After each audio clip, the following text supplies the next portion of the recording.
lang po kasi ng Heart of Worship. So hinabaan po natin ang content program. So bear with us. Kung may appointment po kayo, siguro bigyan muna natin ng puwang ng konti. Mamaya may pagkain tayo. Sa mga first time na kasama po natin dito, ako po si Pastor Ipe, Felipe Bernardino. Ito po, and welcome po kayo sa Heart of Worship. And nakita po natin ang pagkilos ng Panginoon sa Heart of Worship. Alam niyo po, sabi nga ni Kuya Gilbert kanina, nagsimula lang po tayo sa isang napakaliit na grupo, ilang pamilya lang po, sa garahe po nung parents ko at nila Sister Lena. Na po, doon po sa bahay na yun, yung unang umulan umaraw, nandun po tayo. That was 8 years ago. Yung mga tumutugtog po dito, karamihan daw, mga bagito pa talaga, mga bata pa. Mamaya papakita namin yung video. Na po, wag ko kayong aalis, pero kung ayaw nyo, ano po?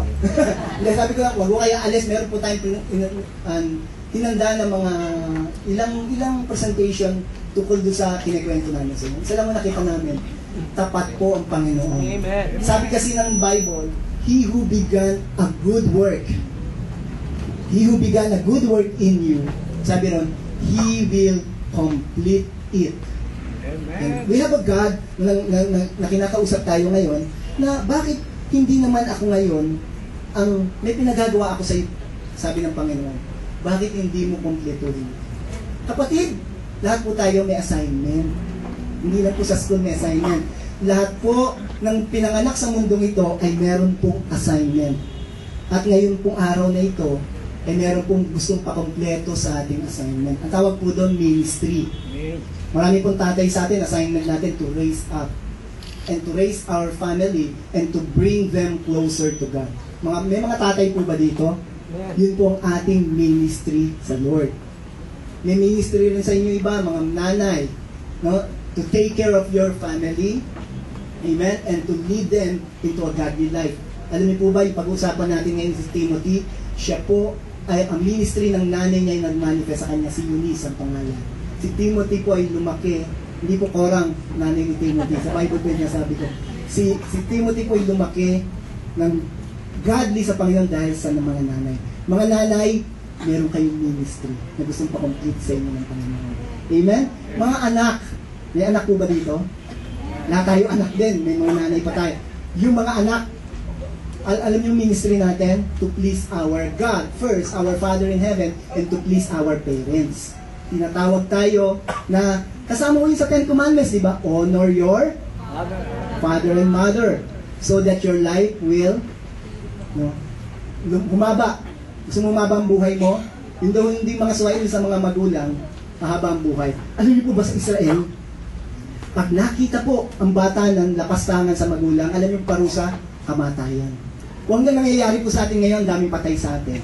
Babatuhin. Itong batang ito, pumatay ba ito? Pero praise God, hindi po nangyayari ngayon sa atin. Dahil sa biyaya ng Diyos. Kapatid, pero alam niyo po, desire na desire ng Lord. Nakompletuhin niya, mga kabataan. Meron po mga kabataan dito. Kompletuhin yung ministry niyo. Dahil may binigay sa ating ministry ng Panginoon. Let's pray.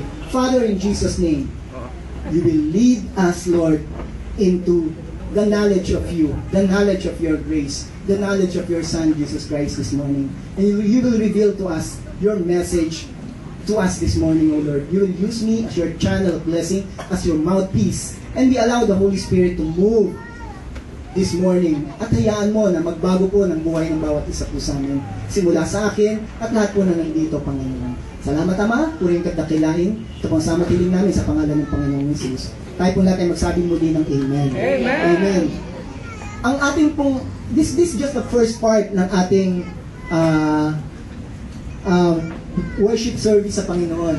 Pagkatapos na natin, may kainan po at meron po tayong ilang mga presentation na gagawin. Game po ba kayo doon? Yes. Salamat. So let's continue. I'll be reading from 2 Timothy chapter 4 verse 1 to 8. I'll read the first 5 verses.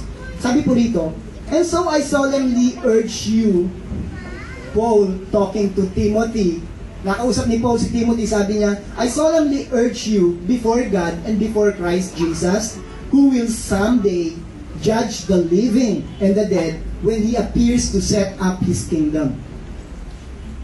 Verse 2, preach the word of God. Be persistent whether the time is favorable or not. patiently correct, rebuke, and encourage your people with good teaching. Verse 3, for a time is coming when people will no longer listen to right teaching. They will follow their own desires and will look for teachers who will tell them whatever they want to hear. And it's happening right now, sa time na ito. They will reject the truth and follow strange myth. Yesterday, or 2 days ago, nanonood po ako ng History Channel. Alam niyo po yung the Clash of the Gods, napanood ko po doon. Yung po mga nagkikwento mga historian, kinikwento yung mga Greek, they believe in the mythology, na talagang reality po sa kanila. And alam niyo po ba yung sabi ni Sister Cora, ba't pa pinapanood yan, ganun? Sabi ko lang, ito yung mahalaga kasi maraming tao ngayon na until now, they believe in mythology, they believe in Jupiter, they believe in Zeus. Until now, naka-incorporate po yan sa beliefs ng maraming tao na nakuha natin sa 2,000 years ago pang mga theology. And, sabi ko rito, people will reject the truth and they will believe a strange myth. But you, sabi kay Timothy, but you should keep a clear mind in every situation. Don't be afraid of suffering for the Lord. Don't be afraid of suffering for the Lord. Work at bringing others to Christ. Complete the ministry God has given you. Timothy is a pastor in Ephesus 2,000 years ago. He's a pastor of a big church, a prominent church in the Bible times. And his discipler, the one who mentored him, is Paul. Paul, he's on the edge na siya po'y mamamatay na. Last days na si Paul. Si Paul po'y namatay noong AD 64. Siya po ay pinugutan ng ulo. But before po nangyari yon, si Paul po ay sumulat ng final epistle niya, o final letter niya kay Timothy. Ni-encourage siya si Timothy. At si Paul po, ay pagsulat niya yun, ay binigyan niya ng maraming advice si Timothy. At tayo po ngayong umagang ito, salamat sa Panginoon, na ito po ay napasama sa Biblia ng 66 books na magbibigay po sa atin ng encouragement niya. Maraming sabihin ng marami sa inyo, di ba para sa iyo lang yan, Pastor Ipe o Brother Ipe? Alam niyo po, ang salita ng Diyos ay para sa ating lahat. Hindi lang po si Pastor Ipe ang nagmi-minister sa Panginoon. Tayo pong lahat may mga ministers ni Lord. Okay, pag Sunday nakatayo po ako dito. Pero pag hindi po ako nakatayo dito, ibang araw po ako po'y tatay. Ako po'y anak, ako po'y kapatid, ako po'y kaibigan, at ako po'y mamamayan ng Las Piñas. Isa lang po to sa part ng ministry yung binigay sa akin ng Panginoon. Ganun din po kayo. Ang ministry niyo po nating lahat ay hindi lang po dahil ikaw'y tatay, ikaw'y empleyado. Ang ministry mo rin na tinawag ka ay maging ibanghilista ng Panginoon o nagpapakita ng salita ng Diyos o nagsasabuhay ang salita ng Diyos at hinaayaan itong makita ng iba, nagiging magandang patotoo sa karamihan. Kaya itong salita ng Diyos sa pag-uusapan natin ay para sa lahat ng mga sumasamba sa taga-Heart of Worship. At kung may bisita po tayo dito, ay ito'y para sa iyo dahil ikaw'y kaparte at kasama ng isang malaking katawan ng Panginoon na nandito ka ngayon upang samahan kami bilang katawan din ng Panginoon. Pero ikaw'y babalik sa iyong mga lugar kung saan ka sumasamba. At kapatid, ang mensahe nito ay para sa iyo.